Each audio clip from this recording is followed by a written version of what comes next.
what keeps us healthy and happy as we go through life? If you were going to invest now in your future best self, where would you put your time and your energy?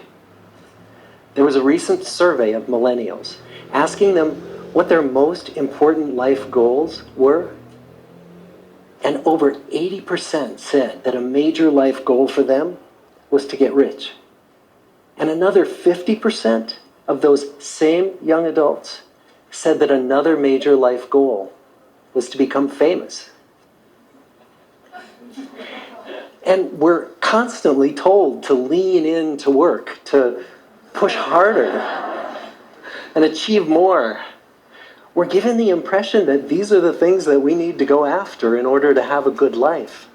Pictures of entire lives, of the choices that people make and how those choices work out for them, those pictures are almost impossible to get. Most of what we know about human life, we know from asking people to remember the past. And as we know, hindsight is anything but 20/20. We forget vast amounts of what happens to us in life, and sometimes memory is downright creative. But what if we could watch entire lives as they unfold through time? What if we could study people from the time that they were teenagers all the way into old age? See what really keeps people happy and healthy. Who did that? The Harvard study of adult development may be the longest study of adult life that's ever been done. For 75 years, we've tracked the lives of 724 men. Year after year, asking about their work, their home lives, their health, and of course asking all along the way without knowing how their life stories were going to turn out. Studies like this are exceedingly rare. Almost all projects of this kind fall apart within a decade because too many people drop out of the study, or funding for the research dries up, or the researchers get distracted, or they die, and nobody moves the ball further down the field. But through a combination of luck and the persistence of several generations of researchers, this study has survived. About 60 of our original 724 men are still alive, still participating in the study, most of them in their 90s. And we are now beginning to study the more than 2,000 children of these men. And I'm the fourth director of the study. Since 1938, we've tracked the lives of two groups of men. The first group started in the study when they were sophomores at Harvard College. They all finished college during World War II, and then most went off to serve in the war. And the second group that we followed was a group of boys from Boston's poorest neighborhoods. Boys who were chosen for the study specifically because they were from some of the most troubled and disadvantaged families in the Boston of the 1930s. Most lived in tenements, many without hot and cold running water. When they entered the study, all of these teenagers were interviewed, they were given medical exams. We went to their homes and we interviewed their parents. And then these teenagers grew up into adults who entered all walks of life. They became factory workers and lawyers and bricklayers and doctors. One president of the United States. Some developed alcoholism. A few developed schizophrenia. Some climbed the social ladder from the bottom all the way to the very top. And some made that journey in the opposite direction. The founders of this study would never in their wildest dreams have imagined that I would be standing here today, 75 years later, telling you that the study still continues. Every 2 years, our patient and dedicated research staff calls up our men and asks them if we can send them yet one more set of questions about their lives. Many of the inner city Boston men ask us, "Why do you keep wanting to study me? My life just isn't that interesting." The Harvard men never asked that question.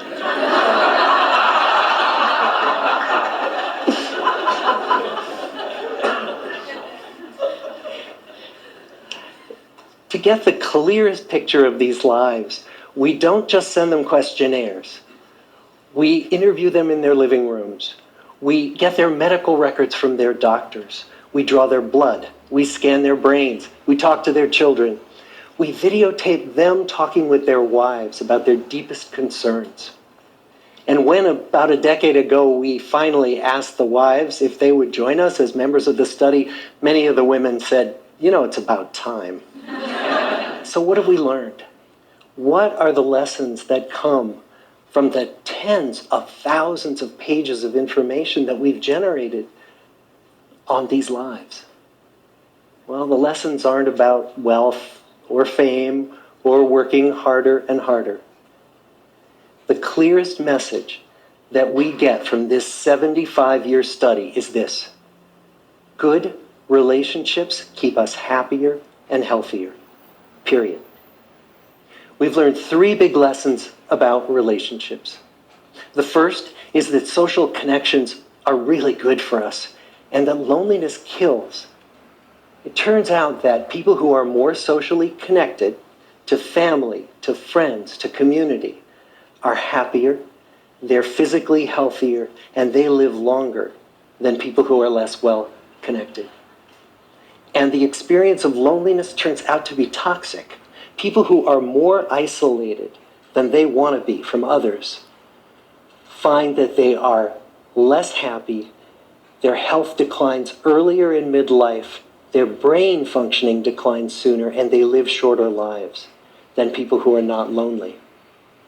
And the sad fact is that at any given time, more than 1 in 5 Americans will report that they're lonely. And we know that you can be lonely in a crowd and you can be lonely in a marriage. So the second big lesson that we learned is that it's not just the number of friends you have, and it's not whether or not you're in a committed relationship, but it's the quality of your close relationships that matters. It turns out that living in the midst of conflict is really bad for our health. High conflict marriages, for example, without much affection, turn out to be very bad for our health, perhaps worse than getting divorced. And living in the midst of good, warm relationships is protective. Once we had followed our men all the way into their 80s, we wanted to look back at them at midlife and to see if we could predict who was going to grow into a happy, healthy octogenarian and who wasn't. And when we gathered together everything we knew about them at age 50, it wasn't their middle-aged cholesterol levels that predicted how they were going to grow old. It was how satisfied they were in their relationships. The people who were the most satisfied in their relationships at age 50 were the healthiest at age 80.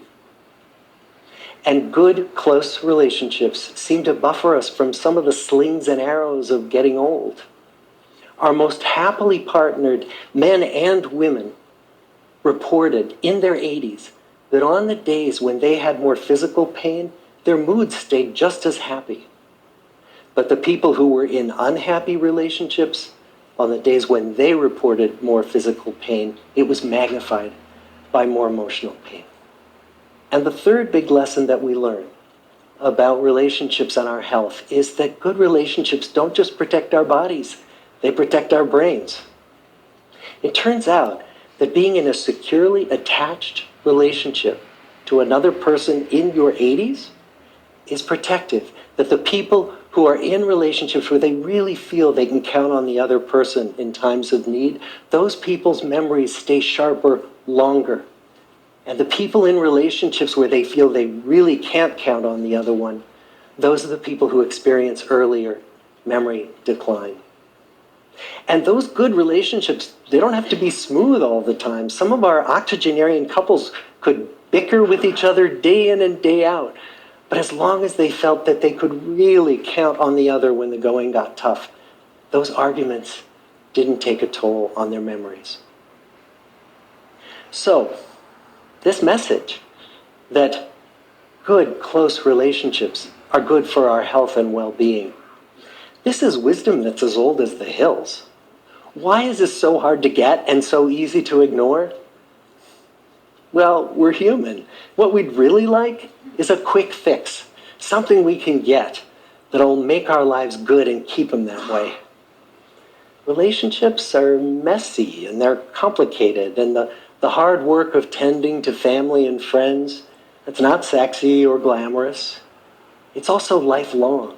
It never ends. The people in our 75-year study who were the happiest in retirement were the people who had actively worked to replace workmates with new playmates.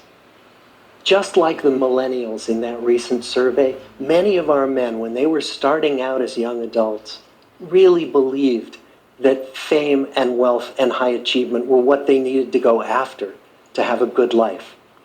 But over and over these 75 years, our study has shown that the people who fared the best were the people who leaned into relationships with family, with friends, with community. So what about you? Let's say you're 25, or you're 40, or you're 60. What might leaning into relationships even look like? Well, the possibilities are practically endless. It might be something as simple as replacing screen time with people time, or livening up a stale relationship by doing something new together, long walks or date nights, or reaching out to that family member who you haven't spoken to in years, because those all too common family feuds take a terrible toll on the people who hold the grudges. I'd like to close with a quote from Mark Twain. More than a century ago, he was looking back on his life, and he wrote this: "There isn't time, so brief is life, for bickerings, apologies, heartburnings, callings to account. There is only time for loving, and but an instant, so to speak, for that. The good life is built with good relationships." Thank you.